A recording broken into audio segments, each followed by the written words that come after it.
મિત્રો, આજે આપણે એક તદ્દન નવા ટોપિક સાથે ચર્ચા કરવાના છીએ. તો મિત્રોને વિડીયો શેર કરજો, લાઇક કરજો, કમેન્ટ કરજો અને અન્ય મિત્રો સુધી પહોંચાડજો.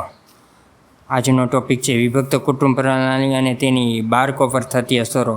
સંયુક્ત પરિવારમાં જ્યારે બાળક મોટું થતું હતું ત્યારે તેનામાં બધી જ રીતની પરિપક્વતા હતી. અત્યારે દિવસે દાડે વિભક્ત કુટુંબો વધતા જાય છે, જેને કારણે બાળકને શિક્ષણ વડીલો પાસેથી મળવું જોઈએ તે મળતું નથી. પરિણામે વિભક્ત કુટુંબ પ્રણાલીમાં પતિ પત્ની પર પૂરતો સમય બાળકને જ્ઞાન આપી શકતા નથી. સમય હોય તો સોશિયલ મીડિયા પાછળ વાપરી નાખે છે. પરિણામે બાળક સ્વચ્છંદી બનતું જાય છે. ઉપરાંત તે પોતાનું ધાર્યું જ કરે છે.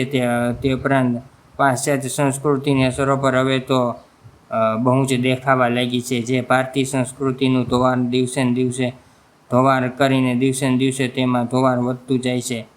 ક્યારેક લગ્ન પ્રસંગે બાળકને લઈ જવાય ને સંયુક્ત કુટુંબમાં, ત્યારે બાળકને વર્તનની સાવ સેમ થયેલું દેખાય છે. કોઈ પણ જાતના દાદા દાદી કે મામા માસીના પ્રેમ લાગણી જોવા નથી મળતા. એક નરી અને કડવી વાસ્તવિકતા છે. આમ વિભક્ત કુટુંબ પ્રણાલીએ બાળકો પર ગંભીર સમસ્યાની અસર કરી છે.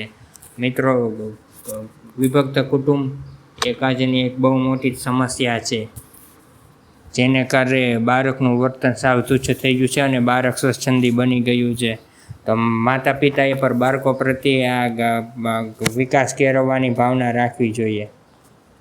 તો મિત્રો, આજનો આ વિડીયો કેવો લાગ્યો? શેર કરજો, લાઈક કરજો, કમેન્ટ કરજો અને અન્ય મિત્રો સુધી પહોંચાડજો. Thank you.